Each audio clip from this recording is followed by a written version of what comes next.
अध्याय 671 व्यामोह। लियो के दृष्टिकोण से ग्रह वोर्थास। अगली सुबह स्काईशुड मैंशन में जैसे ही अमांदा के कमरे में पर्दों से रोशनी छनकर अंदर आए, दोनों आखिरकार उलझी हुई चादरों के बीच जाग उठे जो तीव्र प्रेम भरी रात के बाद तहस नहस हो चुकी थी। अमांदा का सिर लियो की छाती पर टिका हुआ था, उसके बाल बिखरे हुए थे, उसकी सांसें धीमी और अनियमित थीं, और उसके होठों पर हल्की सी मुस्कान इस बात का संकेत दे रही थी कि रात ने उसे किस हद तक अपने वश में कर लिया था।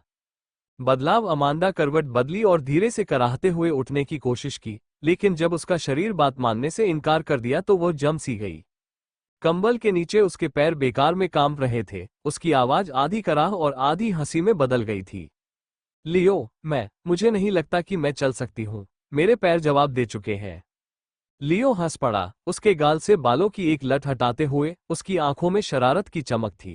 खैर, मैंने तुम्हें पहले ही चेतावनी दी थी कि मैं तुम्हें दिखाऊंगा कि एक अलौकिक शक्ति की सहनशक्ति कैसी होती है। लगता है तुमने मुझे कम आंका।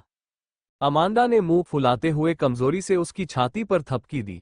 तुम जाहिल, अब मैं क्या करूं? मुझे आज ही माना हॉट पर किए गए समायोजन पूरे करने हैं। मुझे राजकुमारी की तरह उठाकर ले चलो, अभी इसी वक्त।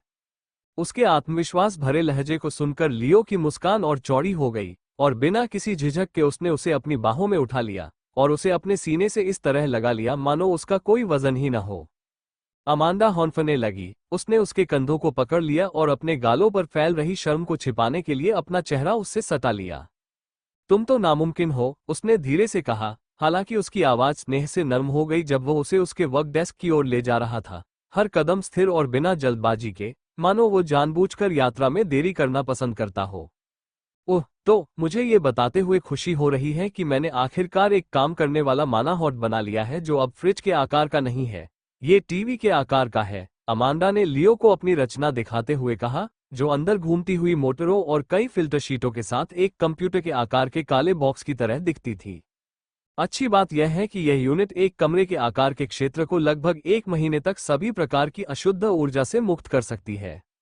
लेकिन इसकी एक कमी यह है कि यह अभी भी इतना बड़ा और भारी है कि इसे गले में नहीं पहना जा सकता, अमांदा ने कहा, और फिर उसने डिवाइस के साथ छेड़छाड़ करना शुरू कर दिया और इसके आउटपुट में कुछ छोटे मोटे बदलाव किए।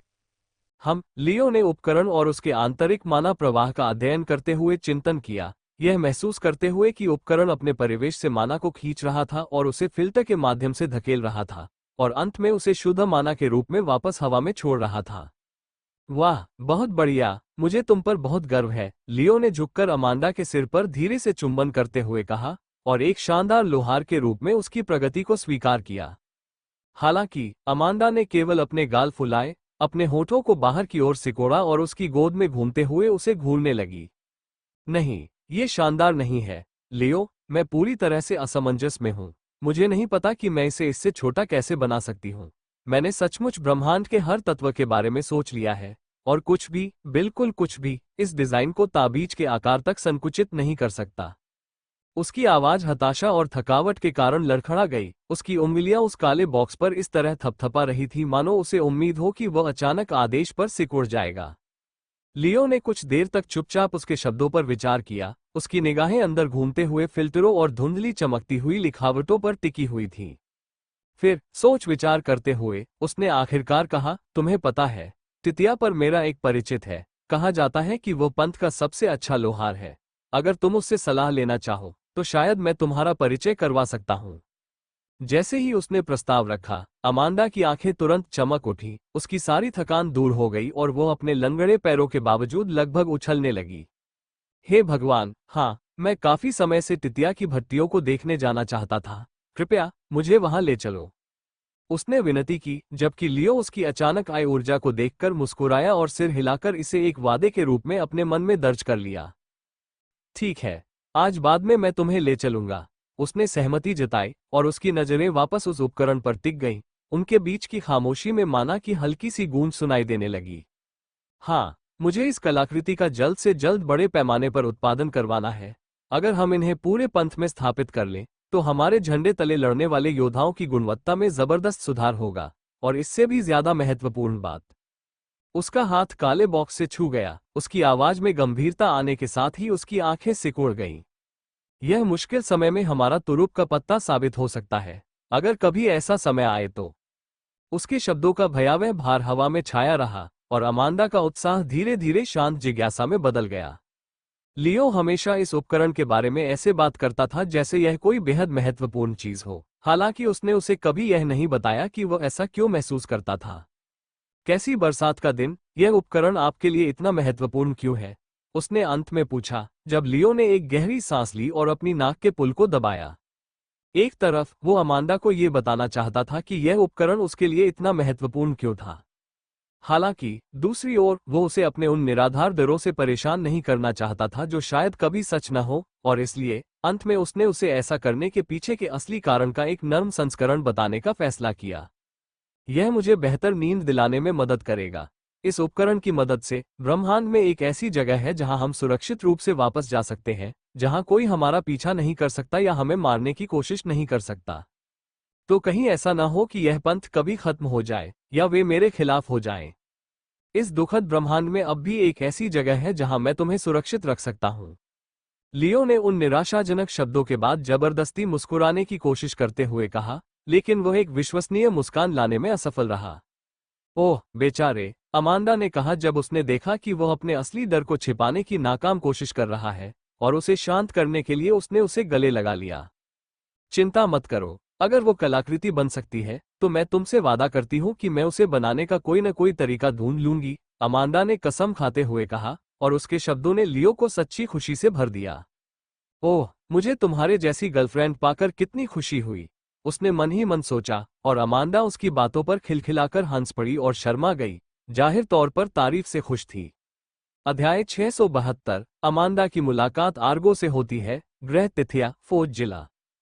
फौज डिस्ट्रिक्ट के अंदर का वातावरण धुएं, गर्मी और धातु पर हथौड़ों की लयबद्ध झनकार से भरा हुआ था, फिर भी अमांदा के लिए ये किसी उत्सव जैसा ही था। उसकी आंखें आश्चर्य से चमक रही थीं, उसकी आवाज उत्साह से भरी हुई थी, जैसे ही वो हलचल भरी सड़क के एक छोर से दूसरे छोर तक दौड़ रही थी। लियो की बांह को इस तरह खींच रही थी मानो अगर उसने जो देखा वो साझा नहीं किया तो वो फट जाएगी। देखो लियो, यह एक माना क्रूसिबल स्टेबलाइजर है। हे भगवान, क्या तुम जानते हो कि ये कितने महंगे होते हैं?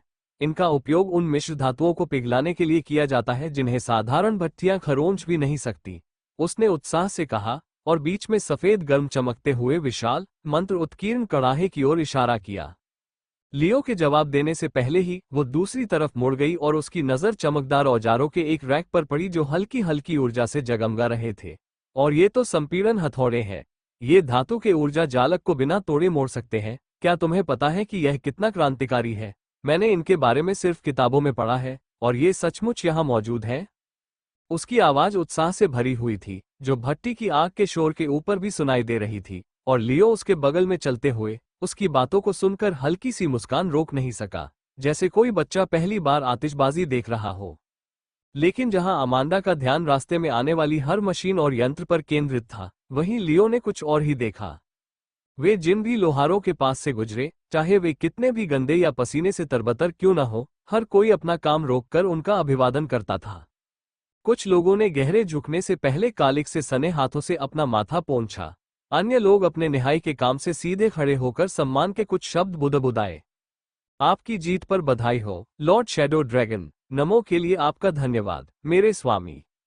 आपका घर में स्वागत है, मेरे प्रभु। उनकी आंखों में सम्मान का भाव अडिग था, उनकी श्रद्धा शांत लेकिन सच्ची थी, जिसे लियो हर बार हल्के से सिर हिलाकर स्वीकार करता था, और उसकी चाल कभी नहीं लड़खड़ाती थी।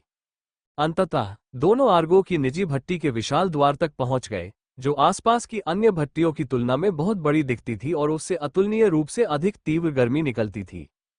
हे भगवान, ये तो छठे स्तर या उससे भी ऊपर के ज्वाला आत्मा की ज्वाला है। भला किसी ने ऐसी चीज को वश में कैसे किया होगा? इसमें कोई आश्चर्य नहीं कि वो पंथ का सबसे अच्छा लोहार है, अमांदा ने विस्मय से फुसफुसाते हुए कहा। जैसे ही वह और लियो भट्टी के अंदर दाखिल हुए, उनकी उपस्थिति ने तुरंत काम कर रहे प्रशिक्षुओं की लय को बाधित कर दिया। वाह वाह, लॉर्ड शैडो ड्रैगन, आपका यहाँ होना हमारे लिए कितना अप्रत्याशित सम्मान है। जैसे ही आर्गो की नजर लियो पर पड़ी, उसकी बुलंद आवाज पूरे हॉल में गूंज उठी। लियो ने अपने हाथ में पकड़ा विशाल हथौड़ा एक तरफ रख दिया और बिना किसी झिझक के अपने निहाई पर अधूरे पड़े प्रोजेक्ट को वहीं छोड़ दिया, ताकि वो पंथ के शैडो ड्रैगन का पूरे सम्मान के साथ अभिवादन कर सके। मुझे तो यकीन ही नहीं हो रहा कि आप खुद यहाँ आए हैं। आपको बस मुझे बुलाना था, मैं आपके पास आ जाता। उसने लियो की ओर कदम बढ़ाते हुए कहा और उससे कुछ ही फीट की दूरी पर रुक गया।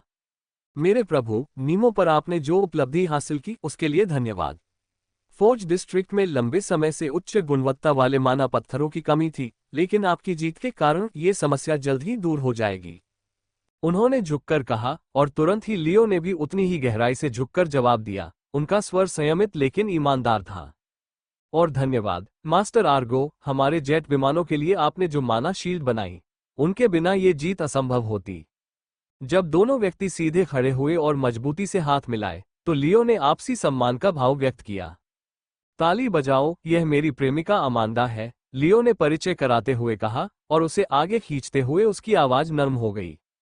वो खुद एक लोहार है और वो एक ऐसे प्रोजेक्ट पर काम कर रही है जिसमें आपकी विशेषज्ञता का उपयोग किया जा सकता है। इसलिए यदि आप आज कुछ मिनट का समय निकाल सकते हैं तो हम दोनों आपके आभारी होंगे। लियो ने अनुरोध किया। तभी आर्गो ने अपनी भौहें उठाईं और अमांदा की ओर देखा, जो उसकी राय में एक कुशल लोहार होने के लिए बहुत दुबली पतली लग रही थी। अमांदा हकलाते हुए बोली, अपने सामने खड़े कहीं अधिक वरिष्ठ लोहार की निगाहों से स्पष्ट रूप से भयभीत होकर उसने अपने भंडारण वलय के भीतर से अपना टीवी के आकार का माना हृदय निकाला और बिना कुछ कहे उसे प्रस्तुत कर दिया। यह उपकरण, मैं इसे और छोटा नहीं कर पा रही हूँ, लेकिन लियो चाहता है कि मैं इसे ताबीज के आकार का बनाऊं, उसने शर्माते हुए कहा। तभी आर्गो ने माना हॉट डिवाइस को ऐसे उठाया जैसे उसका कोई वजन ही न हो और उसकी बनावट का निरीक्षण करने लगा। सबसे पहले उसने अपने कठोर हाथों में उपकरण को पलटा। उसकी मोटी भौहें सिकुड़ गईं क्योंकि उसने उस पर खुदे हुए गूढ़ अक्षरों को पढ़ा।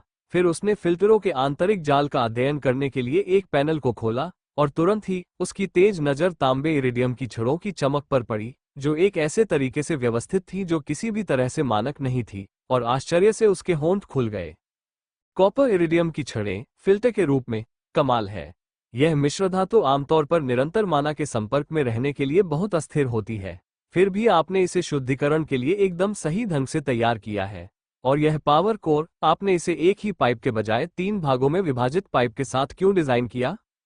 अमांदा उसकी सीधी सादी बात से चौंककर पलकें झपकाईं, लेकिन जल्दी ही खुद को संभाल लिया और उसकी घबराहट दूर हो गई, और उसने स्पष्टता से जवाब दिया जो उसके युवा चेहरे के विपरीत था। क्योंकि एक ही नाली अधिक मात्रा में माना अशांति पैदा करती है। इसे 3 छोटी धाराओं में विभाजित करके मैंने प्रत्येक चैनल में दबाव कम कर दिया, जिससे क्रिस्टल क्षरण का खतरा कम हो जाता है। तांबे इरिडियम की छड़ें अस्थिर हो जाती हैं यदि उन्हें एक साथ सारी हलचल को सोखने के लिए मजबूर किया जाए, लेकिन यदि प्रवाह समान रूप से विभाजित हो जाए तो अस्थिरता अपने आप समाप्त हो जाती है। यह एकदम सही नहीं है, लेकिन ये छड़ों को तोड़े बिना अशुद्ध माना को शुद्ध करने के लिए पर्याप्त समय तक स्थिर रहता है। आर्गो का भारी जबड़ा ढीला पड़ गया जब उसने अमांदा को देखा। वो सचमुच प्रभावित था। धीरे से उसने उस उपकरण को एक प्राचीन वस्तु की तरह श्रद्धापूर्वक नीचे रख दिया, फिर अमांदा से लियो की ओर देखा। मेरे स्वामी, उन्होंने कहा, उनकी गहरी आवाज में प्रशंसा का एक दुर्लभ भाव था, आपकी पत्नी हमारे समय की सर्वश्रेष्ठ आविष्कारकों में से एक हो सकती है। मेरे अधिकांश प्रशिक्षु तो उनके द्वारा दिए गए तर्क का आधा भी नहीं सोच सकते, इसे बनाना तो दूर की बात है। लियो की बातों पर अमांदा के गाल शर्म से लाल हो गए और वो मुस्कुराहट को रोकने की कोशिश में घबराकर अपने हाथों को फड़फड़ाने लगी। पत्नी? ओह, हमारी अभी शादी नहीं हुई है, उसने धीमी आवाज में कहा, जिससे लियो के होठों पर गर्व भरी मुस्कान फैल गई। पैट उसने धीरे से उसके सिर पर हाथ रखा, उसके बालों को इस तरह सहलाया मानो वो एक ही समय में प्रतिभाशाली और अनमोल दोनों हो। फिर वो दोबारा गंभीर हो गया। तो क्या ये संभव है? उसने अपने सामान्य व्यावसायिक लहजे में आर्गो से पूछा, जबकि आर्गो ने पहले अपने कालिक से सने सिर को खुजलाया, फिर सोच समझकर अपनी दाढ़ी को खींचा। उसकी निगाहें उस उपकरण से हटी ही नहीं। सांस, हे लॉर्ड शैडो ड्रैगन, मुझे इस समस्या का अध्ययन करने के लिए कुछ दिन दीजिए। यदि आपकी साथी चाहे तो मेरे साथ भट्टी में रह सकती है और हम मिलकर इसे परिष्कृत करेंगे। लेकिन ये कोई साधारण वस्तु नहीं है। यदि मैं गलत नहीं हूं तो ये पंथ के भविष्य के लिए महत्वपूर्ण तकनीक है और इसी कारण से इस पर खुले में काम नहीं किया जा सकता। आर्गो ने कहा कि भले ही लियो ने यह नहीं बताया कि उसे यह उपकरण बनाने की आवश्यकता क्यों थी, फिर भी वह इसके निर्माण के रणनीतिक महत्व को समझता था। मुझे इस परियोजना को अपने निजी कक्ष में ले जाकर गुप्त रूप से विकसित करना होगा।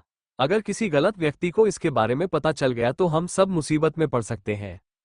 उन्होंने कहा, और उनके शब्दों के तुरंत बाद उनके आसपास के प्रशिक्षु अचानक अपने अपने काम में व्यस्त हो गए और इस बातचीत पर ध्यान नहीं दिया। क्या तुम्हें इससे कोई आपत्ति नहीं है? लियो ने अमांडा से पूछा, जिसने अपनी आंखों में दृढ़ निश्चय के साथ सिर हिलाया। अगर इससे आपको बेहतर नींद आती है तो हाँ, मैं रुकूंगी, मैं तब तक रुकूंगी जब तक जरूरत होगी, उसने आश्वस्त करते हुए कहा, और लियो ने उसे और आर्गो दोनों को दृढ़ता से सिर हिलाकर सहमति दी। अध्याय 673 स्वीकृति। इस बीच वेएसपीओवी प्लेनेट टिथिया, जहां लियो अपना समय अमांडा के साथ बिता रहा था, वहीं वेया ने युद्ध के बोझ से अपने तरीके से राहत पाने का विकल्प चुना, नए रेस्तरां में जाकर और शानदार मालिश का आनंद लेकर, जिससे उसका थका हुआ शरीर शिथिल हो गया। ये लियो के रास्ते से बिल्कुल अलग रास्ता था, फिर भी एक ऐसा रास्ता जिसका उसने भरपूर आनंद लिया। आंशिक रूप से इसलिए क्योंकि ऐसे सुख वास्तव में उसके मन को शांत करते थे, और आंशिक रूप से इसलिए क्योंकि पंथ के आम लोग उसके साथ हर जगह सम्मानपूर्वक व्यवहार करते थे। उनके राज्य में जहां भी उन्होंने कदम रखा, उनका स्वागत केवल एक अतिथि के रूप में नहीं, बल्कि एक राजा से भी महान व्यक्ति के रूप में किया गया, लगभग मानो वे कोई देवता हो। उनके आगमन पर रेस्तरां मालिक खुशी से रो पड़े, श्रद्धापूर्वक तैयार किए गए भोजन परोसते समय उनके हाथ कांप रहे थे, जबकि मालिश करने वाली महिलाएं ड्रैगन पर हाथ रखने के सम्मान के लिए जमकर प्रतिस्पर्धा कर रही थीं, और उनमें से प्रत्येक अदम्य भक्ति के साथ इस कार्य को अंजाम दे रही थी। यह वास्तविकता उनके अनाथ बचपन के दिनों से बिल्कुल अलग थी, जब वह स्नेह के एक छोटे से अंश के लिए भी तरसते थे।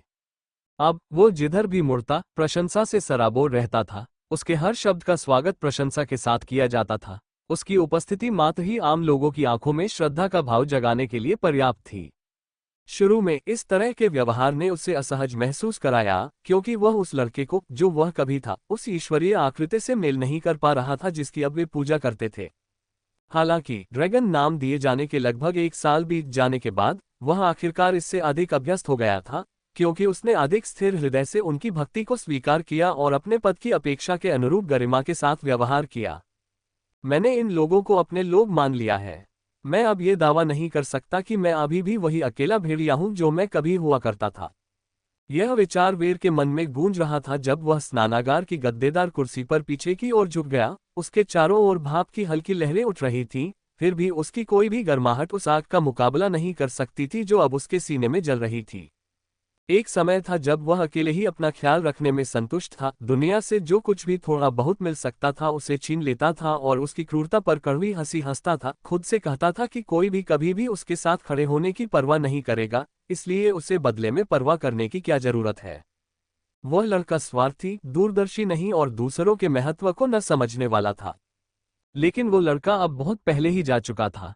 इन सब के बीच, उन लड़ाइयों के बीच जो उन्होंने लड़ी थी, उन बच्चों के बीच जिन्होंने उनके नाम पर लकड़ी की तलवारें उठाई थी, और उन बूढ़ी महिलाओं के बीच जिन्होंने उनके हाथों को चूमा और उनके मार्ग को आशीर्वाद दिया था, उनके अंदर कुछ बदल गया था। उनका दर्द अब उसका दर्द बन गया था। उनकी भूख ने उसके अपने पेट को भी कुतर दिया। उनके डर ने उसे रात के सन्नाटे में भी जगाए रखा, और पहली बार उन्हें एहसास हुआ कि उन्हें इस बंधन से कोई शिकायत नहीं थी, बल्कि उन्होंने इसे स्वीकार कर लिया था। इस पंथ, इस खंडित, रक्तरंजित, तिरस्कृत चीज का मार्गदर्शन अब मुझे करना है। उनका भाग्य मेरा बोझ है, उनका अस्तित्व मेरा कर्तव्य है, और अगर उन्हें महानता की ओर ले जाने के लिए मुझे अपने हाथों को अनगिनत पापों से काला करना पड़े, तो मैं वह भी करूंगा। उसने धीरे से सांस छोड़ी। पानी की सतह पर उसकी परछाई किसी अजनबी के चेहरे की तरह लहरा रही थी, हालांकि वह जानता था कि वह बिल्कुल भी अजनबी नहीं था। उसे इस बात का एहसास नहीं था कि अंतहीन दिखावे के बीच, ड्रैगन की उपाधि धारण करने की निरंतर मांग के बीच, वो केवल एक भूमिका निभाने से कहीं अधिक कर चुका था। वो अजगर बन चुका था, उस पंथ का उद्धारकर्ता, और अब पीछे हटने का कोई रास्ता नहीं था। इसी बीच शाश्वत उद्यान में कैलिथ के दृष्टिकोण से, क्या आपको यकीन है कि मॉरिस को ये पता नहीं चला है कि आप वास्तव में एक अर्ध देवता है, न कि केवल एक सम्राट? कैलिथ ने पूछा। उसकी आवाज में क्रोध का ऐसा तीखापन था जिससे शाश्वत उद्यान के अंदर का वातावरण सामान्य से अधिक भारी महसूस होने लगा। हिलाना हिलाना रेमंड ने दृढ़ता से अपना सिर हिलाया। उसका आत्मविश्वास अडिग था। उसे पता नहीं हो सकता था, और अगर उसे शक भी है तो मुझे यकीन है कि उसके पास कोई सबूत नहीं है। मेरी अर्धदेवता जैसी आभा का पता लगाना असंभव है। पिताजी, अगर आप भी इसे महसूस नहीं कर सकते तो कोई और भी नहीं कर सकता। मुझे पूरा विश्वास है कि यह छिपा हुआ है। जैसे ही कैलिथ की आंखें सिकुड़ी, रेमंड ने दावा किया, लड़के के आत्मविश्वास पर उसका चेहरा बिगड़ गया और उसकी निराशा रेमन के लिए स्पष्ट रूप से दिखाई दे रही थी। बच्चे, क्या तुम समझते हो कि अगर मॉरिस या हेमुथ को तुम्हारे असली रूप का पता चल गया तो इसके क्या परिणाम होंगे? ज्यादा से ज्यादा वे तुम्हें सीधे मार डालेंगे। कम से कम वे मुझसे कहेंगे कि मैं तुम्हें अपने हाथों से मार डालूं। क्योंकि यही वो समझौता था जिसकी शपथ हम तीनों ने वर्षों पहले ली थी, केलित ने कहा, और ये शब्द रेमन के सीने में शीशे की तरह धंस गए। अपने पिता के खिलाफ युद्ध में खड़े होने के मात्र विचार मात्र से ही उसके शरीर में कपकपी दौड़ गई। मुझे पूरा यकीन है, पिताजी, उसे मेरा रहस्य पता नहीं चल सकता, इसीलिए उसका मुझसे अकेले में मिलना और भी चिंताजनक है। धोखेबाज मॉरिस के ऐसे निमंत्रण से कुछ भी अच्छा नहीं हो सकता। जब कैलित ने धीरे धीरे सांस छोड़ी तो रेमन ने उदासीनता के हल्के से भाव के साथ अपने कंधे उचकाए, हालांकि उसकी आंखों में बेचैनी झलक रही थी। मॉरिस के दिमाग में क्या क्या योजनाएं चल रही हैं, यह कोई नहीं जानता, क्योंकि कई बार तो मुझे भी शक होता है कि क्या उसे खुद भी पता है कि वह क्या कर रहा है। और यही वजह है कि वह इतना खतरनाक है। उसकी अप्रत्याशितता ही उसका हथियार है, और जो लोग उसके बारे में अनुमान लगाने की कोशिश करते हैं वे अक्सर खुद को उसके जाल में फंसा हुआ पाते हैं। आपका सतर्क रहना सही है। उससे निजी मुलाकात से कभी कुछ अच्छा नहीं हुआ है, इसलिए मैं कहूंगा कि आपका यहाँ शाश्वत उद्यान में आकर पीछे हटना बुद्धिमानी थी। अगर आप मेरी सलाह माने तो मैं यही कहूंगा कि जब तक वो अपना ध्यान कहीं और न लगा ले तब तक आप उसकी नजरों से दूर रहें। इस बीच मैं आपको बुलाने के उसके असली कारण का पता लगाने की कोशिश करूंगा। जब रेमंड ने धीरे से सिर हिलाया तो कैलित ने सलाह दी। उसके पिता के शब्दों का भार उस पर महसूस हो रहा था। अब तक वो समझ चुका था कि यह गर्व या अवज्ञा का विषय नहीं था, और यह एक संवेदनशील मुद्दा था जिसे धैर्य, कोमलता और उस तरह की सावधानी के साथ निपटाने की आवश्यकता थी जिससे अस्तित्व सुनिश्चित हो सके। शाश्वत उद्यान। मॉरिस के दृष्टिकोण से, जब मॉरिस को पता चला कि रेमंड ने उससे मिलने के औपचारिक निमंत्रण को ठुकरा दिया है तो उसे उस युवक पर और भी अधिक संदेह होने लगा, और वह सीधे रेमंड के पिता केलित से इस बारे में बात करने के लिए इटर्नल गार्डन की ओर चल पड़ा। लेकिन उनके आश्चर्य के लिए, जैसे ही उन्होंने शाश्वत उद्यान के दिव्य क्षेत्र की दहलीज पार करने की कोशिश की, उस क्षेत्र ने ही उन्हें अस्वीकार कर दिया। चाहे उसने कितनी ही बार जबरदस्ती अंदर घुसने की कोशिश की हो, बाधा ठंडी चमकती रही और उसे आगे बढ़ने से रोकती रही। कैलित, ये किस तरह का घिनौना मजाक है? तुरंत अपने द्वार खोलो, वरना मैं कसम खाता हूं कि इस बदहाल बगीचे को टुकड़े टुकड़े कर दूंगा। मॉरिस दहाड़ा। उसकी आवाज तलवार की तरह गूंज रही थी, हालांकि उसकी ओर से मिली चुप्पी ने उसकी झुंझलाहट को और बढ़ा दिया। इटर्नल गार्डन के बारे में बहुत से लोग यह नहीं समझ पाए कि यह प्लेनेट ग्रेनाडा की तरह ब्रह्मांड में तैरती हुई एक साधारण चट्टान नहीं थी, बल्कि यह स्वयं केलित द्वारा बनाई गई एक डोमेन स्किल थी। इटर्नल गार्डन एक स्किल मूव था। यह एक ऐसा स्वर्ग था जिसे केलित ने अपने लिए बनाया था, और इसलिए यह पूरी तरह से उसी के नियंत्रण में था कि कौन उस स्थान में प्रवेश कर सकता है और कौन नहीं। ठीक इसी कारण से मॉरिस को विश्वास नहीं था कि कोई भी उसकी निगरानी में मूनशाइन फ्लावर चुरा सकता है, क्योंकि पूरा साम्राज्य उसकी इच्छा से ही अस्तित्व में आया था, और केलित की अनुमति के बिना वहां से रेत का एक कण भी चुराना असंभव था। ठीक है, चूंकि तुम मुझे अंदर नहीं आने दोगे तो मैं इस पूरे खूनी इलाके को काट डालूंगा, मॉरिस ने अपनी तलवार निकालते हुए शाप दिया। तभी अचानक अवरोध में एक छोटा सा छेद दिखाई दिया, जिससे उसे अंदर जाने का रास्ता मिल गया। क्या यह इतना मुश्किल था? धन्यवाद, मॉरिस ने हताशा में कहा, जैसे ही उसने अपनी तलवार म्यान में रखी और अंदर जाने लगा। तभी उसे आश्चर्य हुआ जब उसने देखा कि केलित और रेमंड दोनों ऊपर कंधे से कंधा मिलाकर खड़े हैं। वाह वाह वाह वाह, अगर यह वही छोटा बदमाश नहीं है जिसने मेरे निजी निमंत्रण को अनदेखा किया था। मॉरिस ने जीभ बाहर निकालते हुए अभिवादन किया और धमकी भरे अंदाज में रेमंड की ओर बढ़ने लगा। वाह वाह वाह, अगर ये वही नंगे बदन वाला देवता नहीं है जिसे साफ सफाई और पहनावे का कोई तमन्ना नहीं है, जिसे मैंने यहाँ आमंत्रित नहीं किया था, लेकिन फिर भी वो बदतमीजी से आ गया। कैलित ने पलटकर जवाब दिया। उसकी आवाज उतनी ही तीखी थी जितनी मॉरिस के कदमों में धमकी झलक रही थी, और दोनों एक दूसरे की आंखों में घूर रहे थे। एक पल के लिए दोनों में से कोई भी पीछे नहीं हटा, क्योंकि कैलित ने गुस्से से मॉरिस को देखा, जबकि मॉरिस ने बिना पीछे हटे उसे घूरकर देखा, क्योंकि पहली बार उसे पता था कि वह यहाँ सही है। क्या आपको पता था कि आपके बेटे ने मेरे व्यक्तिगत निमंत्रण को ठुकरा दिया था? क्या आपने अपने बच्चों का पालन पोषण इसी तरह किया है? क्या तुमने उन्हें शिष्टाचार नहीं सिखाया? मॉरिस ने आरोप लगाया, जिस पर केलित ने इस टिप्पणी के विरोध में खांसा। तारांकन खांसी। अरे नहीं, मैंने तो इन्हें अच्छे से पाला है। मैं बेवकूफ नहीं हूं, मैंने उन्हें छोटी उम्र से ही सिखाया है कि धोखेबाज मॉरिस पर भरोसा न करें। मुझे लगता है कि उसने आपके निमंत्रण से बचने के लिए काफी अच्छा काम किया। आखिर तुम उससे मिलना ही क्यों चाहते थे? कैलिथ ने भौं उठाकर पूछा, जिससे मॉरिस एक बेजान हंसी हंस पड़ा। क्या तुम अब भी मासूमियत का नाटक करोगे? मुझे लगा था कि हम तीनों में से हेलमुथ सबसे ज्यादा बेपरवाह है, लेकिन असल में तो आप ही हैं ना?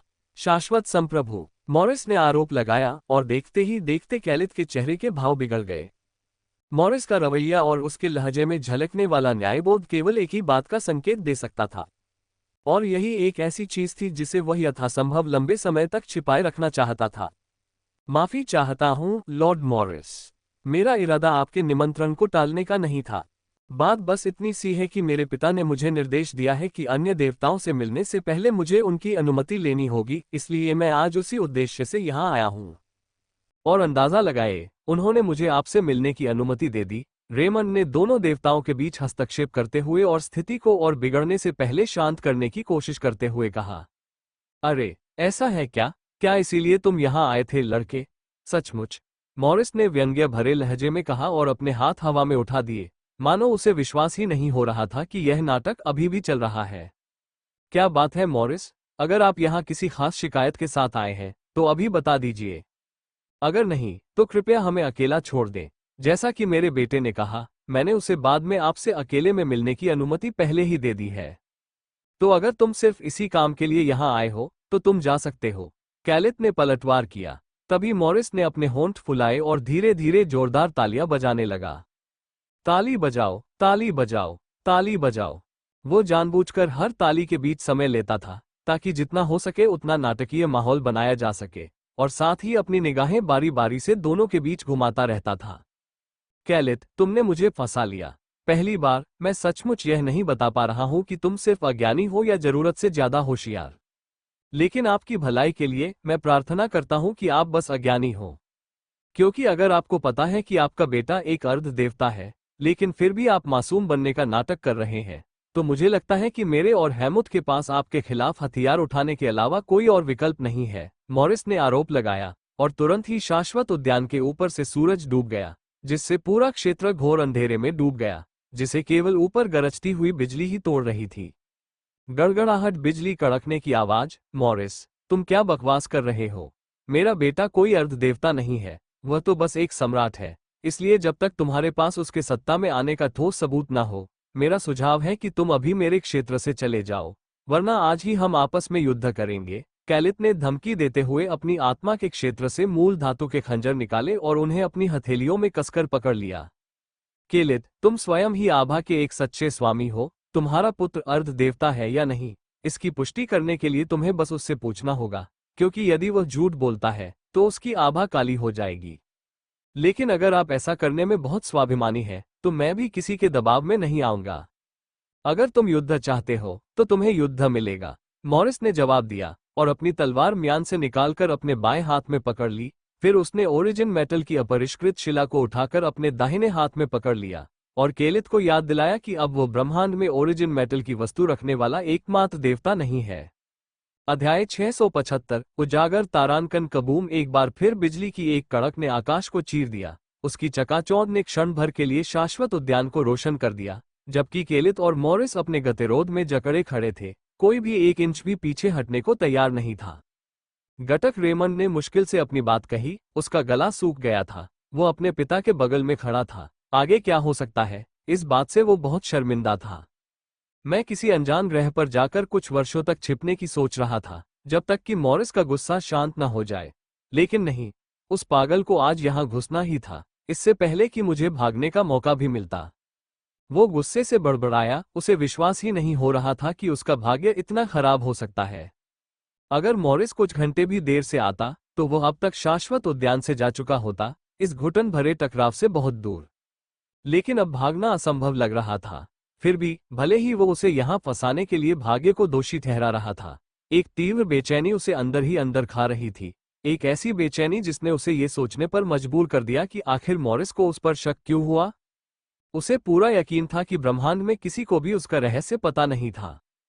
उसने कभी भी खुद को अर्ध देवता होने का दावा नहीं किया, यहाँ तक कि अपनी पत्नी से भी कभी इस बारे में फुसफुसाकर बात नहीं की। उसकी आभा को छुपाने की क्षमता त्रुटिहीन, अभेद्य और इतनी परिष्कृत थी कि केलित भी उसके वास्तविक स्तर को महसूस नहीं कर सका। और वो बहुत सावधानी बरतता था, अत्यंत सावधानी से, कि वो कभी किसी अन्य अर्ध देवता से आमने सामने न हो, ताकि वह अपनी छिपी हुई शक्ति की ओर कभी ध्यान आकर्षित न करे। तो कैसे? आखिर मॉरिस को सच्चाई का पता कैसे चला? अब मैं क्या करूं? क्या मैं भाग जाऊं? क्या मैं डटकर खड़ा रहूं? क्या पिताजी मेरा साथ देंगे, या वे खुद मुझे मार डालेंगे? रेमन सोच रहा था। तभी अचानक उसने अपने सामने भाग्य के हजारों सुनहरे धागे खुलते हुए देखे। चमकना उससे शुरू हुई नियति की डोर ने मॉरिस और केलित को भी आपस में जोड़ दिया। सब कुछ नियति के एक बड़े अध्याय में समाहित हो गया, क्योंकि अब से वे जो भी करने का चुनाव करेंगे वो सचमुच ब्रह्मांड के भविष्य को आकार दे सकता है। अगर मैं भागा तो दोषी लगूंगा, अगर मैं नहीं भागा तो शायद मारा जाऊं। मैं यहां करता क्या हूं? रेमंड असहाय होकर सोचने लगा, क्योंकि उसे एहसास हुआ कि एक अर्ध देवता होने के बावजूद वो अपने पिता और मॉरिस जैसे प्राचीन शक्तिशाली लोगों की उपस्थिति में शक्तिहीन था। क्या ये सच है, लड़के? क्या तुम अर्ध देवता हो? आखिरकार केलित ने पूछा। तभी बिजली की एक और लकीर ने आकाश को रोशन कर दिया, जिससे क्षण भर के लिए उनके चेहरों पर बैंगनी रोशनी पड़ गई। कबूम! रेमंड ने एक बार फिर जोर से घूंट भरी। उसका चेहरा बेहद घबराया हुआ था, जबकि मॉरिस ने अपनी निगाहें केलित से हटाकर रेमंड पर टिका दी। उसके नुकीले दांत किसी आदिम शिकारी की तरह बाहर निकले हुए थे। झूठ बोलने की हिम्मत मत करना, लड़के। अगर तुमने सच बताया तो मैं तुम्हारी जान बख्शने पर विचार करूंगा, लेकिन अगर तुमने झूठ बोला तो मैं कसम खाता हूं कि मैं तुम्हें यहीं और अभी मार डालूंगा, मॉरिस ने दबाव बनाते हुए कहा। और रेमंड को लगा जैसे उसका दिल सीने से बाहर निकल आएगा। धड़कन धड़कन जैसे ही उसे एहसास हुआ कि यह उसके पूरे जीवन की सबसे तनावपूर्ण स्थिति थी, उसके माथे से पसीना बहने लगा। मुझे यहाँ क्या करना चाहिए? क्या मुझे अपने पिता के मेरे प्रति प्रेम पर विश्वास करना चाहिए और झूठ बोलने पर भी उनकी रक्षा पर भरोसा करना चाहिए? या फिर क्या मैं छल करने वाले के वादे पर विश्वास करके सच बोल दूं, इस उम्मीद में कि अगर मैं ऐसा करूं तो वह मुझे बख्श देगा?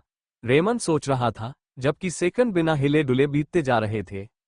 रेमंड के दिमाग में दोनों स्थितियों के फायदे और नुकसान का आकलन करने की जद्दोजहद चल रही थी। वहीं मॉरिस के दिमाग में यह वो अंतिम सबूत था जिसकी उसे ये सुनिश्चित करने के लिए जरूरत थी कि रेमंड वास्तव में एक अर्ध देवता है, क्योंकि अगर वह नहीं होता तो वो जवाब देने में इतनी देर नहीं लगाता।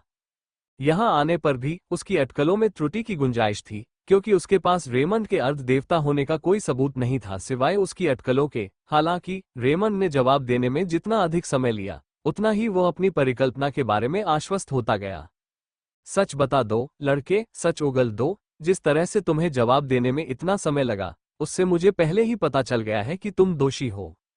तो बस सच बता दो, और मैं केलित को साक्षी मानकर कसम खाता हूं कि मैं तुम्हें नहीं मारूंगा और न ही इस मामले की सूचना हेमुथ को दूंगा, मॉरिस ने कहा, और एक बार फिर रेमंड पर सच कबूल करने का दबाव बनाया। पिताजी, मुझे यहाँ क्या करना चाहिए? कृपया मुझे बस एक संकेत दीजिए, रेमंड ने विनती की। उसकी आंखें हताशा से अपने पिता के चेहरे की ओर घूम रही थीं, क्योंकि वो हर हाल में इस उम्मीद में था कि उसे रास्ता चुनने का एक हल्का सा संकेत भी मिल जाए। फिर भी उसे बेहद निराशा हुई, क्योंकि केलित का चेहरा पत्थर की तरह ठंडा बना रहा, मानो वो संगमरमर से तराशी गई हो जिसे न तो तूफान और न ही विनती हिला सकती थी। खून के रिश्ते से पिता होने के बावजूद केलित ने हमेशा ये स्पष्ट कर दिया था कि अगर कभी ऐसा दिन आया जब रेमंड की अर्ध देवता के रूप में पहचान उजागर हो गई, तो वह हस्तक्षेप नहीं करेगा, क्योंकि हेमुथ और मॉरिस के साथ किया गया समझौता उसे किसी भी पारिवारिक बंधन से कहीं अधिक मजबूती से बांधे रखता था। और आज केलित द्वारा पहले दिए गए ऐसे ही बयानों के कारण रेमंड को अपने पिता पर बिल्कुल भी भरोसा नहीं था कि अगर चीजें वास्तव में गलत हो जाती हैं तो वे उसका साथ देंगे। इसलिए भले ही उसके शरीर की हर नस इसके खिलाफ चीख रही थी, भले ही उसका अहंकार चिल्ला रहा था कि झुकने का मतलब खुद को हमेशा के लिए मॉरिस से बांध लेना है, उसने अनिच्छा से ही सही यह फैसला किया कि अपने पिता की सुरक्षा के लिए प्रार्थना करने की बजाय धोखेबाज की दया की पेशकश पर भरोसा करना ज्यादा सुरक्षित था। धड़कन धड़कन उसका दिल इतनी जोर से धड़क रहा था कि ऊपर गरजने की आवाज भी दब गई। उसके माथे से पसीना टपक रहा था, उसके होंठ खुले लेकिन कोई आवाज नहीं निकली। क्या सचमुच एक स्वतंत्र व्यक्ति के रूप में मेरा जीवन यहीं समाप्त हो रहा है? क्या मॉरिस झूठ बोलकर मुझे हेलमुथ के सामने बेनकाब कर देगा? क्या वे मुझे मोहरे की तरह इस्तेमाल करके मेरे पिता को ब्लैकमेल करेंगे? नहीं, नहीं, मैं अभी इसके बारे में नहीं सोच सकता। मुझे पहले इस पल से गुजरना होगा। और प्रार्थना करता हूं कि बाकी सब समय के साथ सुलझ जाएगा। घटक, उसने मुश्किल से अपनी बात कही, उसकी आवाज गले में अटक गई और अंत में लड़खड़ाती हुई और अस्थिर सी निकली। हाँ, ये सच है, मैं एक अर्ध देवता हूं। उसने स्वीकार किया कि देखते ही देखते शाश्वत उद्यान के अंदर का तापमान हिमांक बिंदु से नीचे गिर गया। अध्याय 676, मॉरिस के असली इरादे। हाँ, ये सच है, मैं एक अर्ध देवता हूं। अंततः रेमंड ने स्वीकार कर लिया, क्योंकि उसी क्षण शाश्वत उद्यान के अंदर का तापमान हड्डियों को जमा देने वाली ठंड में बदल गया। कबूम, आकाश में बिजली कड़की और एक पल के लिए ऐसा लगा मानो समय ही थम गया हो, क्योंकि रेमंड की नजरें केलित की मूल धातु से बनी तलवार की चिकनी धार पर बिजली की हल्की सी चमक पर पड़ी, जब उसके अपने पिता ने अपना हथियार उसी के खिलाफ कर दिया। बत्तख सहज प्रवृत्ति ने उसे जकड़ लिया, उसकी मांसपेशियां तन गईं और उसने अपना शरीर नीचे की ओर झुका दिया, इस उम्मीद में कि वो पहले वार से बच निकलेगा। और एक पल के लिए ऐसा लगा कि वो शायद सफल हो सकता है, क्योंकि खंजर की चाप उसके सिर के ठीक ऊपर से सरसराती हुई गुजर रही थी। हालांकि दुर्भाग्यवश उसके लिए कैलित कोई साधारण प्रतिद्वंद्वी नहीं था। ऐसा प्रतीत होता है कि शाश्वत सम्राट ने अपने बेटे की प्रतिक्रिया को पहले ही भांप लिया था, क्योंकि उसने जानबूझकर बत्तख को लुभाने के लिए पहला खंजर ऊपर की ओर फेंका था, जबकि असली प्रहार दूसरे वार से हुआ जो नीचे की ओर वार कर रहा था। इस कदम ने रेमंड के पास बचने का कोई रास्ता नहीं छोड़ा। तो बस यही है, आज मेरा सिर मेरे ही पिता के हाथों धड़ से अलग कर दिया जाएगा। केलित की तलवार उसकी ओर बढ़ते ही रेमंड की आंखों में घोर भय झलक रहा था।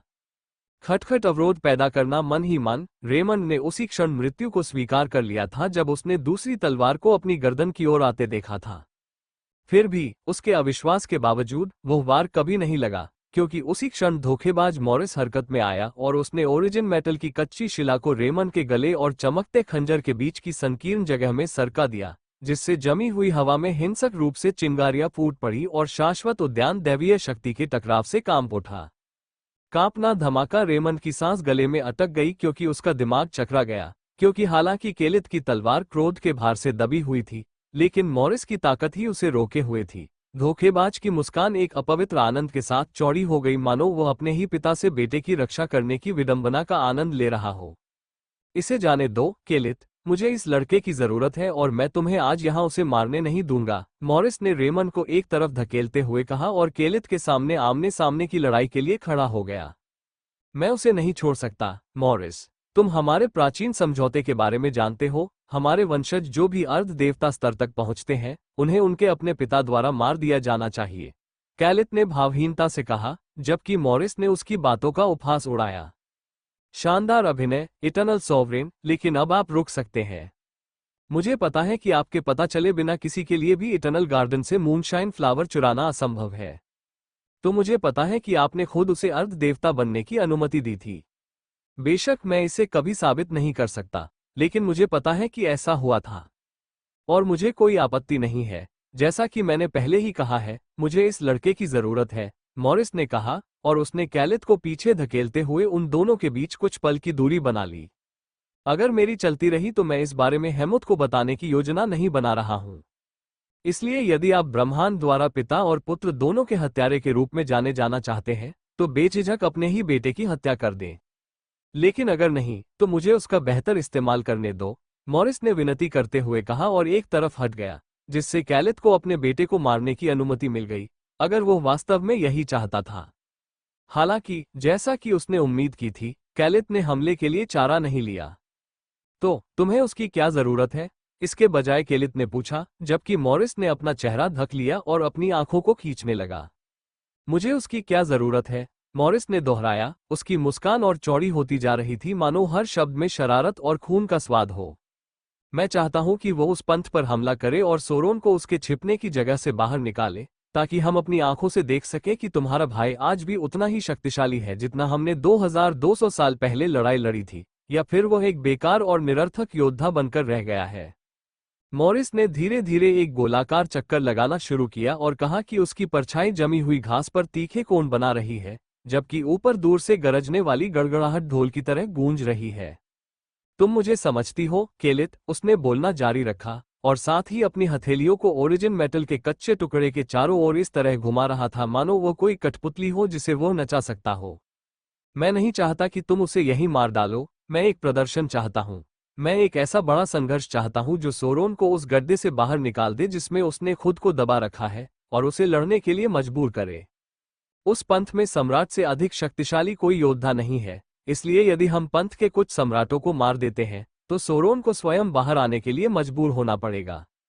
वह आगे की ओर झुका, उसकी आंखें शिकारी की तरह चमकीली और भूखी थीं। उसके शरीर पर लगे घाव गंभीर हैं, केलित, और वो 2200 वर्षों से अपनी चोटों से जूझ रहा है। क्या आपको पता है कि यह कितना लंबा है? ये तो 2000 साल से भी ज्यादा हो गए। और क्या आप जानते हैं कि इतने लंबे समय में क्या होता है?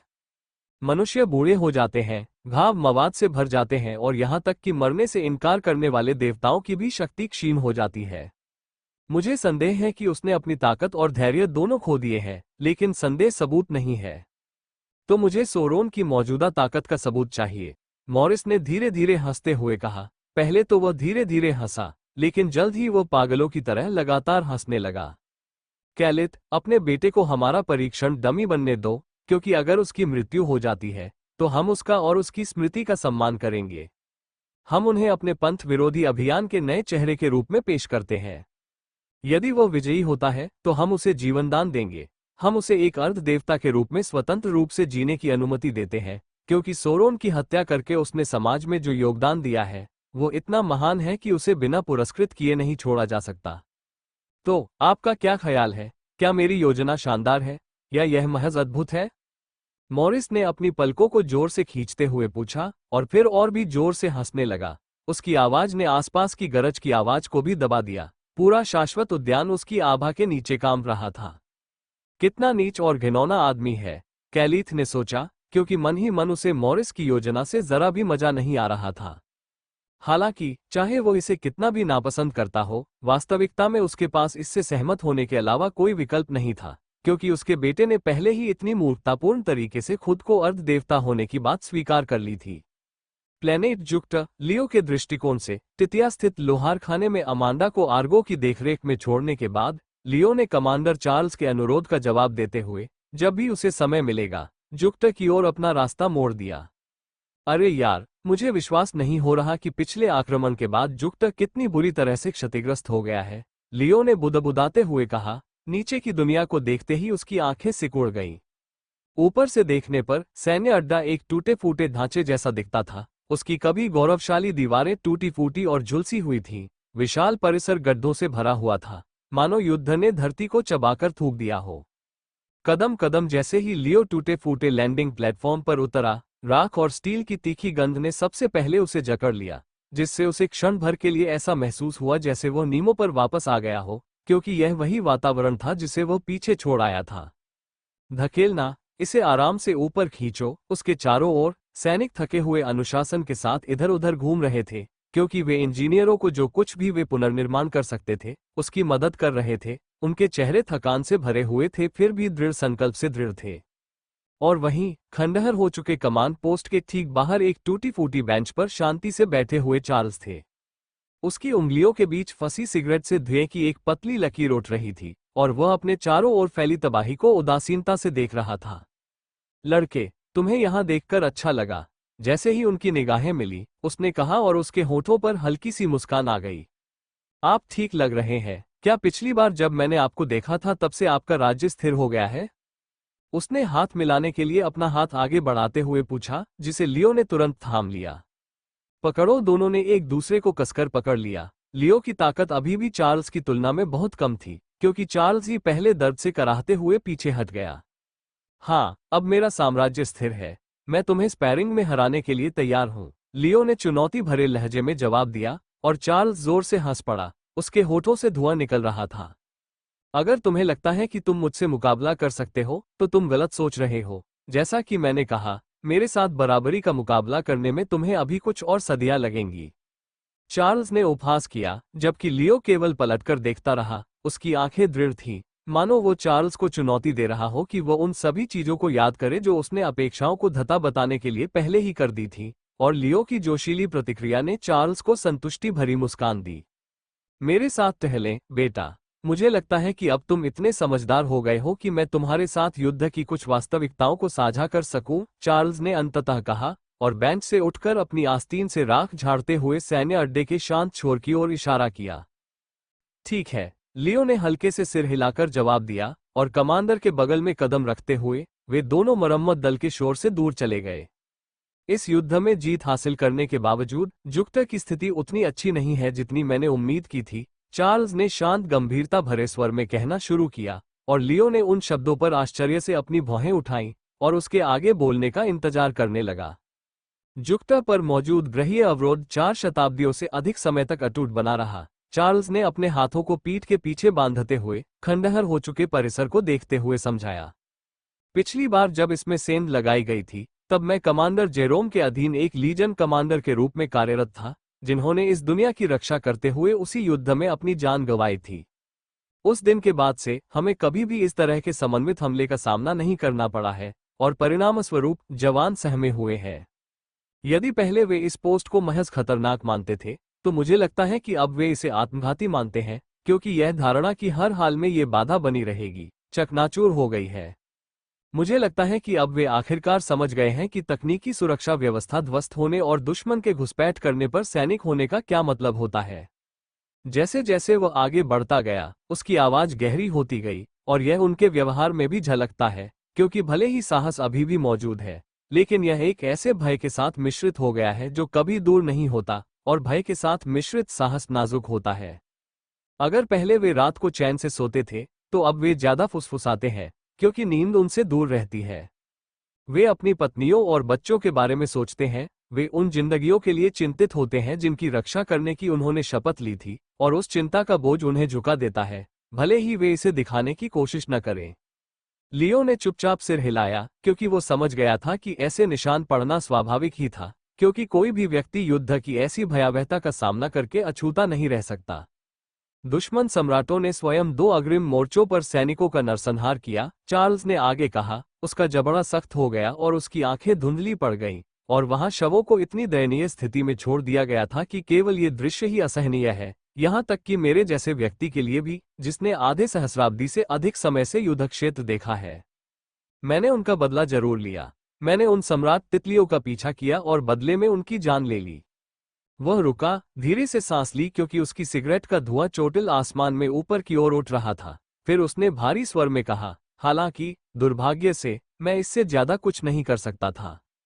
चार्ल्स के कबूलनामे पर लियो पहले तो चुप रहा, उसकी भौहें तन गईं, क्योंकि ऊपरी तौर पर तो यह अंतिम और लगभग न्यायसंगत लग रहा था, लेकिन जितना वह इस पर विचार करता गया उतना ही यह उसे अधूरा सा लगने लगा। मृतकों का बदला लेना एक सैनिक का कर्तव्य था, हाँ, लेकिन क्या एक जीवन दूसरे के बराबर हो सकता है? अगर कल कोई अज्ञात व्यक्ति अमांडा की हत्या कर दे तो क्या उस हत्यारे की मौत मेरे लिए काफी होगी?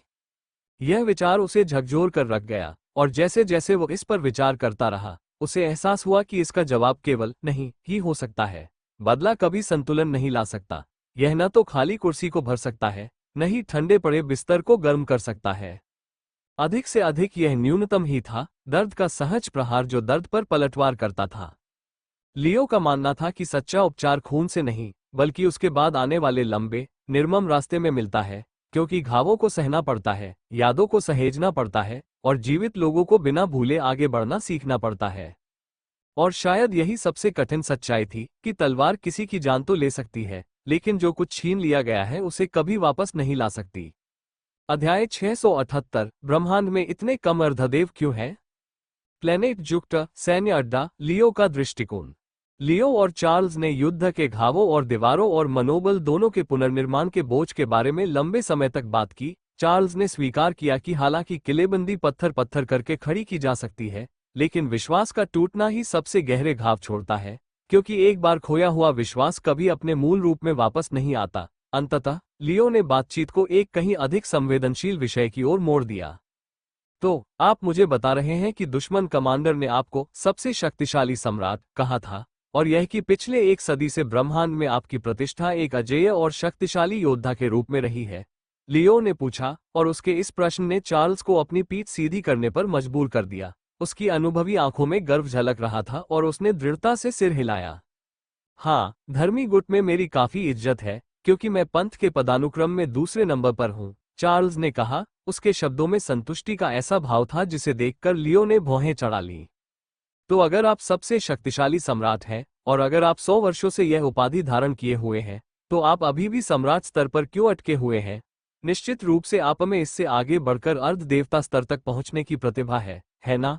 लियो ने पूछा, चार्ल्स की प्रसिद्धि और उनकी स्पष्ट क्षमता के बीच सामंजस्य बिठाने की कोशिश करते हुए उसकी भौहें तन गईं। मुझे नहीं पता कि मैं ऐसा कर सकता हूं या नहीं, बेटा।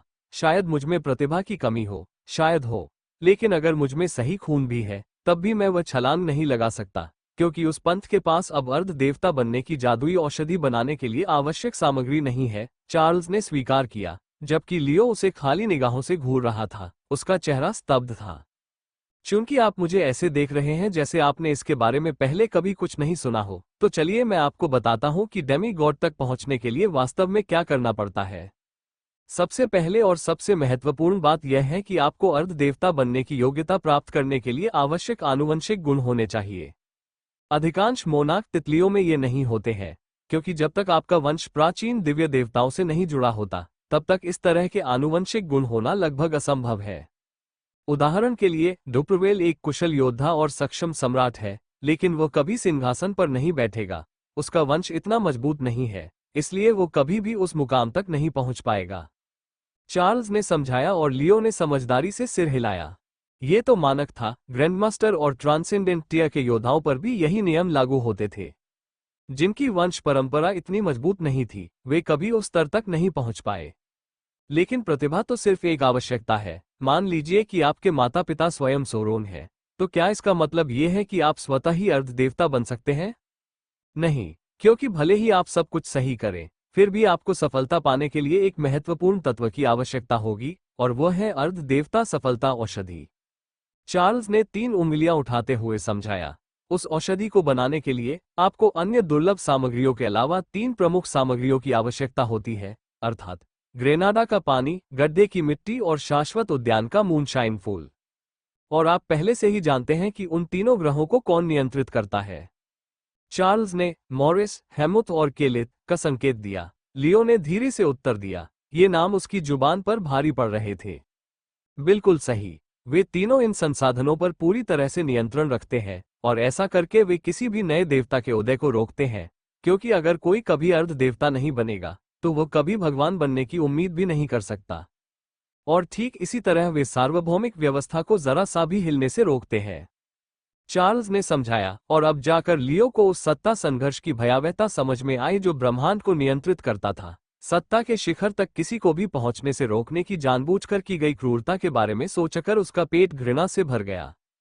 हालांकि वो मन ही मन इसकी शीतल चमक की प्रशंसा करने से खुद को रोक नहीं सका। 2200 साल पहले इस पंथ में कई अर्ध देवता थे, लेकिन उसके बाद के वर्षों में धर्मी गठबंधन द्वारा उन सभी को मार डाला गया, जबकि हमारे ड्रैगन या सम्राटों में से कोई भी इस स्तर से आगे नहीं बढ़ पाया, क्योंकि हम कभी भी उस औषधि को प्राप्त नहीं कर सके। आज मैं खुद भी इसी समस्या से जूझ रहा हूं। मैं भले ही सम्राट स्तर के शिखर पर खड़ा हूं, लेकिन उस औषधि के बिना मैं कभी भी उस मुकाम तक नहीं पहुंच पाऊंगा, चार्ल्स ने भारी स्वर में कहा, और उसकी यह बात लियो के मन में बर्फ की तरह जम गई। लेकिन मुझे इसका कोई अफसोस भी नहीं है, बेटा। पदोन्नति का प्रयास करने वालों में से 70% इस प्रक्रिया में ही मर जाते हैं।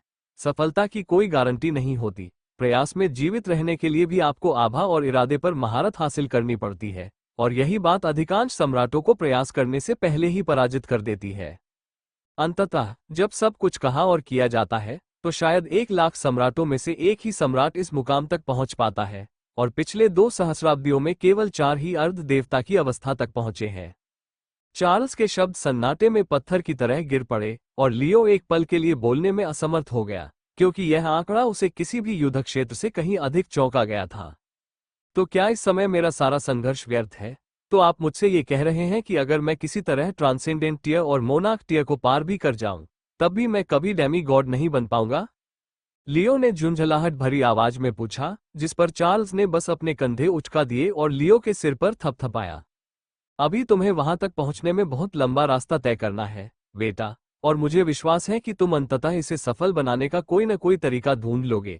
चार्ल्स ने लियो को प्रोत्साहित करते हुए कहा कि वह उन चीजों के बारे में ज्यादा न सोचे जो उसके नियंत्रण से बाहर हैं, और फिलहाल वर्तमान क्षण पर ध्यान केंद्रित करे।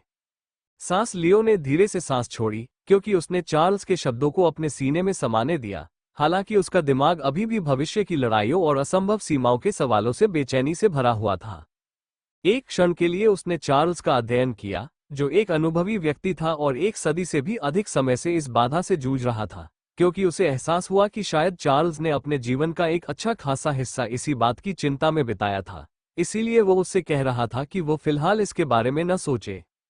हालांकि यह समस्या जटिल थी, लेकिन इस पर बहुत अधिक ध्यान केंद्रित करने से योद्धा के रूप में उसकी प्रगति उस चरम सीमा तक पहुंचने से पहले ही बाधित हो सकती थी। अध्याय 679, कैंसर से पंथ तक, ग्रह वोर्थास, अगला दिन, लियो के दृष्टिकोण से। प्रथम एल्डर के साथ कौशल प्रशिक्षण के लिए रिपोर्ट करने से पहले लियो की पुनर्मिलन यात्रा का अंतिम पड़ाव वोर्थास था, जहां उसने अपने पक्ष के मामलों के बारे में अद्यतन सुनने के लिए कैओसब्रिंगर से मुलाकात की। अब तक कैओसब्रिंगर नवपदोन्नत 7वें एल्डर की भूमिका में पूरी तरह से रम चुका था। वो इस उपाधि को ऐसे धारण करता था मानो ये हमेशा से उसकी ही रही हो, क्योंकि वह न केवल पूर्व एल्डर के कर्मचारियों और वफादारों के साथ सहजता से घुल-मिल गया था, बल्कि उसने उन्हें इस तरह से अपने वश में कर लिया था कि किसी को भी सच्चाई का संदेह नहीं था। ये परिवर्तन, यद्यपि अचानक हुआ, त्रुटिहीन था और पिछले व्यक्ति की छाया पहले ही मिट चुकी थी। इस प्रकार जब लियो ने वोर्थास पर स्थित एल्डर के कार्यालय में प्रवेश किया, तो वही सेवक और सचिव थे जिन्होंने कभी 12वें एल्डर की सेवा की थी, जिन्होंने झुककर उनका अभिवादन किया। फिर भी कमरे का वातावरण पूरी तरह से परिवर्तित महसूस हुआ। इस जगह पर छाए रहने वाली बासी औपचारिकता का बोझ अब गायब हो गया था। उसकी जगह ऊर्जा की एक जीवंत लहर, तीक्ष्ण दक्षता और लगभग नाटकीय अंदाज का मिश्रण छा गया था, मानो स्वयं हवा ही अपने नए स्वामी के गहरे और अधिक छिपे हुए गुणों को प्रतिबिंबित कर रही हो। लॉर्ड शैडो ड्रैगन, कृपया बैठ जाइए, चार्ल्सब्रिंगर ने शांत स्वर में कहा और लियो को बैठने का इशारा किया। फिर अपने सहायक को दरवाजा बंद करने का इशारा किया, क्योंकि उसने कर्मचारी के सामने लियो का अत्यधिक दोस्ताना तरीके से अभिवादन नहीं किया। क्लिक करें। हालांकि जैसे ही दरवाजा बंद हुआ और वे दोनों पूरी तरह से अकेले रह गए, उसका छद्म नाम पल भर में गायब हो गया, क्योंकि उसने अपना सिर मेज पर पटकते हुए कहा, प्रभु, आपका विनम्र सेवक आपको प्रणाम करता है। कृपया मेरी पिछली गुस्ताखी को क्षमा करें। यदि मैं ऐसा करने से बच सकता तो मैं आपके साथ कभी भी इतनी ठंडी व्यवहार नहीं करता। अगर मैंने आपको जरा सा भी नाराज किया है, तो आप मुझे अपनी इच्छानुसार दंडित करने के लिए स्वतंत्र है, कैओसब्रिंगर ने कहा, जिस पर लियो हंसा और उसे उठने के लिए कंधे पर थपथपाया। उठो, अराजकता फैलाने वाले, तुम जानते हो कि मुझे ऐसी छोटी मोटी बातों से कोई फर्क नहीं पड़ता। तो उठो और परिषद के बारे में अपनी खोजों की रिपोर्ट मुझे देना शुरू करो। लियो ने निर्देश दिया और चार्ल्सब्रिंगर तुरंत सीधा खड़ा हो गया और अपनी खोजों की रिपोर्ट देना शुरू कर दिया। मेरे प्रभु, परिषद के भीतर मैंने जितने भी वरिष्ठों से मुलाकात की है, उनमें से लगभग हर कोई एक धोखेबाज है। उन्हें सिर्फ अपनी लोकप्रियता और अपने राजनीतिक उद्देश्य की ही परवाह है, जबकि उनमें से अधिकांश वास्तव में एक पंथ के प्रति वफादार हैं और बाहरी खतरों के खिलाफ मजबूती से एकजुट होंगे। जब तक उनके सामने कोई तात्कालिक अस्तित्वगत समस्या न हो, वे बच्चों की तरह आपस में झगड़ते रहते हैं और उनके पास विकास के लिए कोई भव्य दृष्टिकोण नहीं होता। उनके साथ बिताए अपने संक्षिप्त समय में मैंने पाया है कि उनमें से अधिकांश को इस बात का कोई अंदाजा नहीं है कि पंथ के बाहरी सूचना नेटवर्क का उपयोग कैसे किया जाए, या फिर धर्मी गुट की संस्थाओं को रणनीतिक रूप से कैसे कमजोर किया जाए। इसलिए दुर्भाग्यवश मैं इस निष्कर्ष पर पहुंचा हूं कि परिषद के सभी वरिष्ठ सदस्यों को इस दशक के भीतर एक एक करके बदला जाना चाहिए, जब तक कि हम पूरी तरह से नियंत्रण हासिल न कर लें। कैओसब्रिंगर ने अपनी बात रखी, जिस पर लियो ने उसकी बात पर भौहें उठाईं, लेकिन फिर भी उससे पूरी तरह सहमत था। मैंने 7वें एल्डर के रूप में प्राप्त धन का उपयोग करके अपना खुद का एक सूचना नेटवर्क बनाना शुरू कर दिया है, क्योंकि मैंने विद्रोह में अपने संपर्कों से संपर्क किया है और अधिकांश गिल्ड सदस्यों को स्लीपर एजेंटों के रूप में धर्मी गुट की संस्थाओं में घुसपैठ करने के लिए फिर से नियुक्त किया है। मैंने उनमें से कुछ का नाम यहां लेने की स्वतंत्रता भी ली है, क्योंकि मेरी योजना उन्हें विभिन्न एल्डर कार्यालयों में स्टाफ सदस्यों के रूप में नियुक्त करने की है, ताकि उन्हें उनके व्यवहार का अवलोकन करने और अनुकरण करने का समय मिल सके और अंततः उन्हें रूप बदलने का प्रशिक्षण दिया जा सके, जिससे वे उन एल्डर्स की जगह लेने के लिए तैयार हो सके जिनकी उन्होंने सेवा की थी। यह एक दशक लंबी योजना है, लेकिन अंततः पूरी परिषद मेरे नियंत्रण में होगी। कैओसब्रिंगर ने यह बात कही, जिस पर लियो ने सहमति में सिर हिलाया। यही कारण था कि उसने कैओसब्रिंगर को पंथ में बुलाया था, क्योंकि वह जानता था कि वह व्यक्ति ऐसे परिणाम देने में सक्षम है। अंततः, मेरे स्वामी, मेरे पास कुछ परेशान करने वाली खबर है। कैओसब्रिंगर ने कहना शुरू किया। उसकी आवाज थोड़ी चिंतित हो गई। मेरे प्रभु, हालांकि मेरे पास इसका कोई ठोस सबूत नहीं है, लेकिन मुझे पूरा संदेह है कि तीसरे एल्डर ने ही पिछले ड्रैगन नोआ एशबर्न के साथ विश्वासघात किया था और धर्मी गुट को उसके ठिकाने की जानकारी दी थी। मैं उस व्यक्ति से 2 बार मिल चुका हूं और मैंने पाया है कि वह एक तरह का हाँ में हाँ मिलाने वाला व्यक्ति है, जिसकी कोई स्पष्ट व्यक्तिगत आवाज नहीं है और न ही उसमें कोई राजनीतिक महत्वाकांक्षा दिखाई देती है। वो कमरे में मौजूद अन्य लोगों की हर बात से आसानी से सहमत हो जाता है और खुद को बहुत गंभीरता से नहीं लेता है। फिर भी इतने कमजोर व्यक्तित्व के बावजूद वो 1 सदी से भी अधिक समय से पंथ के भीतर सबसे मजबूत वरिष्ठ पदों में से एक पर काबिज है और कथित तौर पर उसके अनुयायी भी उससे बहुत खुश हैं। मेरे मन में कहीं न कहीं ये बात खटक रही है कि वो आदमी खतरे की घंटी है और उस पर भरोसा नहीं किया जा सकता, क्योंकि कायरों और गद्दारों से निपटने के मेरे अनुभव में वे सभी तीसरे बुजुर्ग के समान लक्षण प्रदर्शित करते हैं। कैओसब्रिंगर ने आरोप लगाया कि लियो अपनी सहज प्रवृत्ति को बहुत गंभीरता से लेता था। चूंकि कैओसब्रिंगर इस तरह के आरोप आसानी से लगाने वाला व्यक्ति नहीं था, इसलिए लियो ने उसकी बातों पर विश्वास कर लिया, भले ही उसका तीसरे एल्डर के साथ व्यक्तिगत रूप से कभी ज्यादा संपर्क नहीं रहा था। मेरा इरादा सबसे पहले तीसरे एल्डर को बदलने का है, क्योंकि मेरी समझ में वो इस समय पंथ की आंतरिक सुरक्षा के लिए सबसे बड़ा खतरा है। इसके बाद प्रथम एल्डर आता है, जो एक अहंकारी कमीना है और किसी के द्वारा, और विशेष रूप से ड्रैगन्स द्वारा, अपनी प्रसिद्धि छिन जाने को बर्दाश्त नहीं कर सकता। ये दोनों मिलकर परिषद के उस पक्ष का प्रतिनिधित्व करते हैं जो बेहद विषैला और अप्रचलित है, और वे एक जीवंत पंथ समाज में कैंसर कोशिकाओं की तरह व्यवहार करते हैं। तो अगर आप सहमत हैं, तो मैं इन दोनों सज्जनों को हटाने पर अपना अल्पकालिक ध्यान केंद्रित करना चाहूंगा, कैओसब्रिंगर ने अनुरोध किया, जिस पर लियो ने उसकी बातों से सहमति जताते हुए सिर हिलाया। जी हाँ, इसके लिए मेरी शुभकामनाएं आपके साथ है। आप अपनी इच्छानुसार आगे बढ़ सकते हैं, और अगर कभी भी आपको उनमें से किसी की हत्या करने की जरूरत पड़े, तो मुझे इस काम को अंजाम देने के लिए एक उपयुक्त उम्मीदवार समझें। लियो ने पूरे ऑपरेशन को हरी झंडी देते हुए कहा। ग्रह तिथियां। लियो के दृष्टिकोण से कैओसब्रिंगर के साथ अपनी बैठक समाप्त करने के बाद लियो सीधे तिथिया के लिए रवाना हो गया, क्योंकि उसे अपने कौशल प्रशिक्षण के अगले दौर के लिए वहीं रिपोर्ट करना था, इस बार सीधे प्रथम एल्डर के अधीन। अब तक उसने 12वें, 11वें, 10वें, 9वें, चौथे और दूसरे वरिष्ठों से कौशल सीखे थे। प्रथम एल्डर का कौशल समूह में 7वां है। मुझे आश्चर्य है कि प्रथम बुजुर्ग हमें क्या सिखाने वाले हैं। मुझे उम्मीद है कि उनकी वरिष्ठता को देखते हुए यह एक शानदार कौशल होगा, लियो ने आशा जताई, जब वो तृतीय प्रशिक्षण मैदान में पहुंचा, जहां वे पहले से ही उसके आने की प्रतीक्षा कर रहा था। अरे यार, कजिन, क्या हालचाल है? वेर ने लियो से हाथ मिलाते हुए और मुस्कुराते हुए उसे ऊपर से नीचे तक देखते हुए कहा। युद्ध से लौटने के बाद से वो पूरी तरह से तरोताजा लग रहा था। कदम कदम कुछ ही देर बाद प्रथम एल्डर वहां पहुंचे। उनके सफेद वस्त्र उनके पीछे लहरा रहे थे और वे धीमी, सधी हुई चाल से चल रहे थे। उनके चेहरे पर वही बनावटी प्रसन्नता थी जो गर्मजोशी से कम और एक ऐसे राजनेता की पॉलिश की हुई ऊपरी परत की तरह लग रही थी जो चाहता था कि हर कोई उसे पसंद करे। अरे वाह, ये तो शैडो ड्रैगन और स्वयं ड्रैगन है। आज आप दोनों की मेजबानी करना मेरे लिए कितना सौभाग्य की बात है। प्रथम एल्डर ने बनावटी उत्साह से भरे स्वर में अभिवादन किया। उनकी निगाहें लियो पर कुछ देर तक टिकी रहीं और फिर वेर की ओर मुड़ गईं। लियो ने बदले में कुछ नहीं कहा, हालांकि वेर के हल्के से सिर हिलाने पर उसकी आंखें थोड़ी सी सिकुड़ गईं, और प्रथम एल्डर ने उनकी मौन प्रतिक्रिया को भांपते हुए बिना रुके अपना काम जारी रखा। आज आपको पंथ के सबसे गुप्त रहस्यों में से एक से परिचित कराया जाएगा, एक ऐसा कौशल जिसने सबसे शक्तिशाली तलवार या ढाल से भी अधिक बार ड्रैगनों की जान बचाई है, क्योंकि आज मैं आपको छठी इंद्रिय नामक अद्वितीय तकनीक सिखाने जा रहा हूं।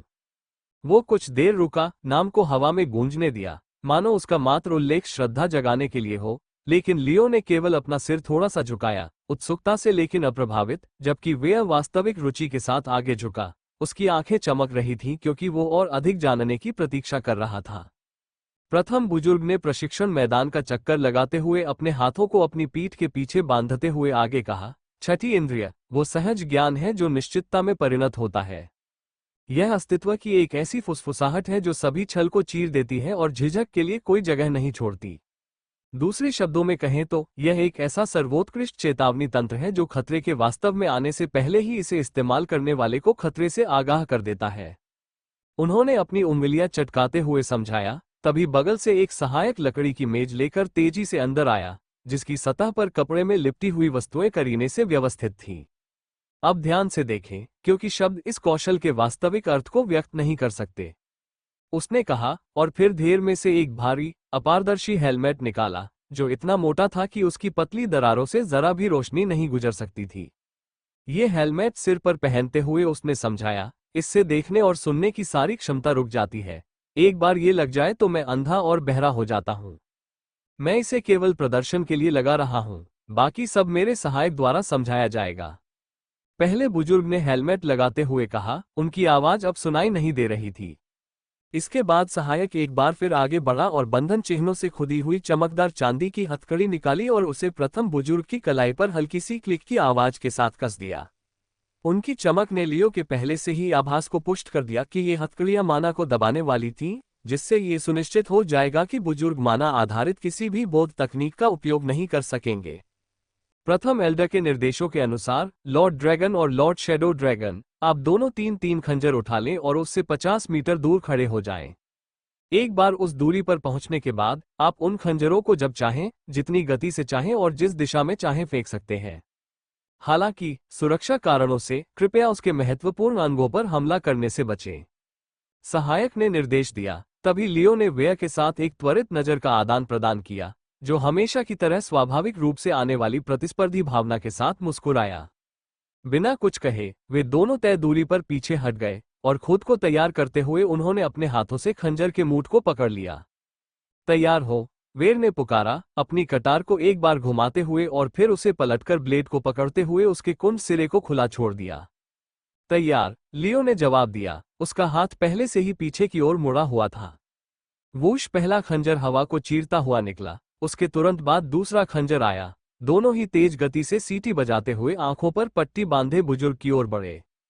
फिर भी बिल्कुल आखिरी क्षण में बुजुर्ग ने अपना सिर इतना झुकाया कि पहला खंजर बिना किसी नुकसान के निकल गया, जबकि उनका शरीर इतनी कुशलता से मुड़ा कि दूसरा खंजर हवा को छोड़कर कहीं नहीं छू सका। ओह, लियो ने बुदबुदाते हुए कहा। उसकी आंखें सिकुड़ गईं जब वेर ने एक तेज सीटी बजाई। उन्होंने फिर से कोशिश की, इस बार अलग अलग कोनों से प्रहार करने के लिए अपने वारों को बारी बारी से किया, लेकिन एक बार फिर बुजुर्ग व्यक्ति ने विचित्र सुंदरता के साथ झुककर और झूलते हुए उनके प्रहारों के बीच से ऐसे रास्ता बनाया मानो वो आंखों या कानों से नहीं बल्कि किसी गहरी, किसी आदिम शक्ति से निर्देशित हो रहे हों। यहां तक कि जब लियो ने एक छलपूर्ण चाल से अपना अंतिम खंजर छोड़ा और माना के एक झटके से वार को घुमावदार बनाया, तब भी वो व्यक्ति अंतिम क्षण में उससे बच गया। उसकी हरकतें झटकेदार लेकिन निश्चित थीं, जैसे कोई कठपुतली उन धागों पर नाच रही हो जिन्हें केवल वही महसूस कर सकता था।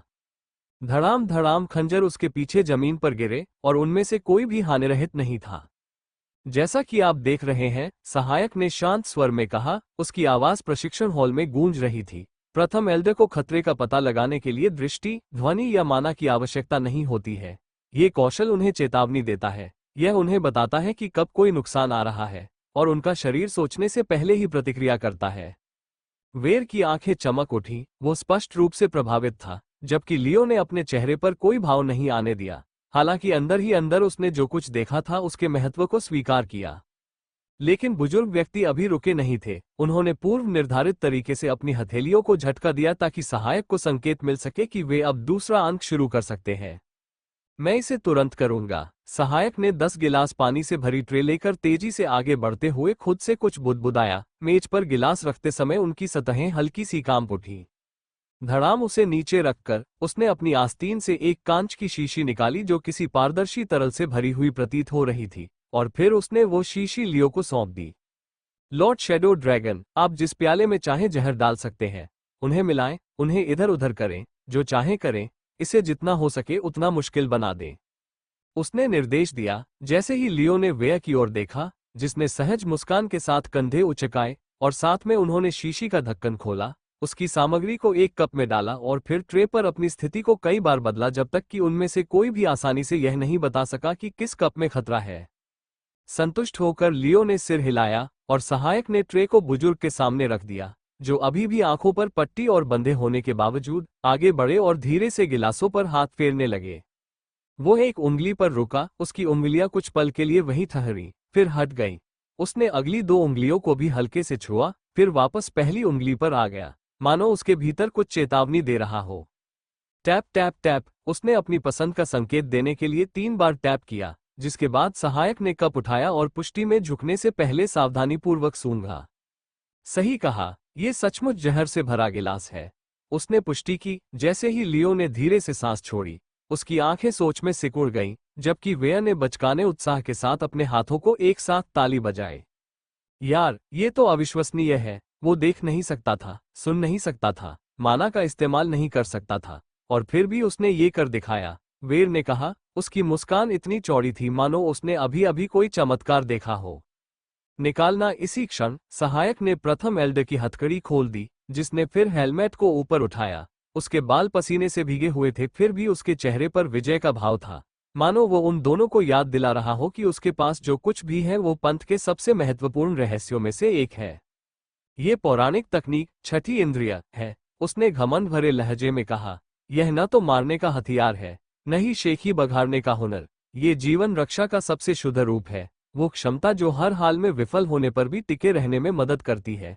इसे अच्छी तरह सीख लो, क्योंकि इसके बिना कोई भी ड्रैगन इतना लंबा नहीं जी सकता कि भाग्य का भार उठा सके। प्रथम बुजुर्ग ने चेतावनी दी, जबकि लियो चुपचाप बैठा रहा। उसकी निगाहें स्थिर थीं क्योंकि वह शब्दों को आत्मसात कर रहा था। वो पहले से ही महसूस कर सकता था कि यह कौशल उसके लिए कितना मायने रखेगा, न केवल एक योद्धा के रूप में बल्कि अनगिनत हत्या के प्रयासों के लक्ष्य के रूप में भी, क्योंकि उसके शस्त्रागार में इस तरह का कौशल होने से निश्चित रूप से उसके जीवित रहने की संभावना काफी बढ़ जाएगी।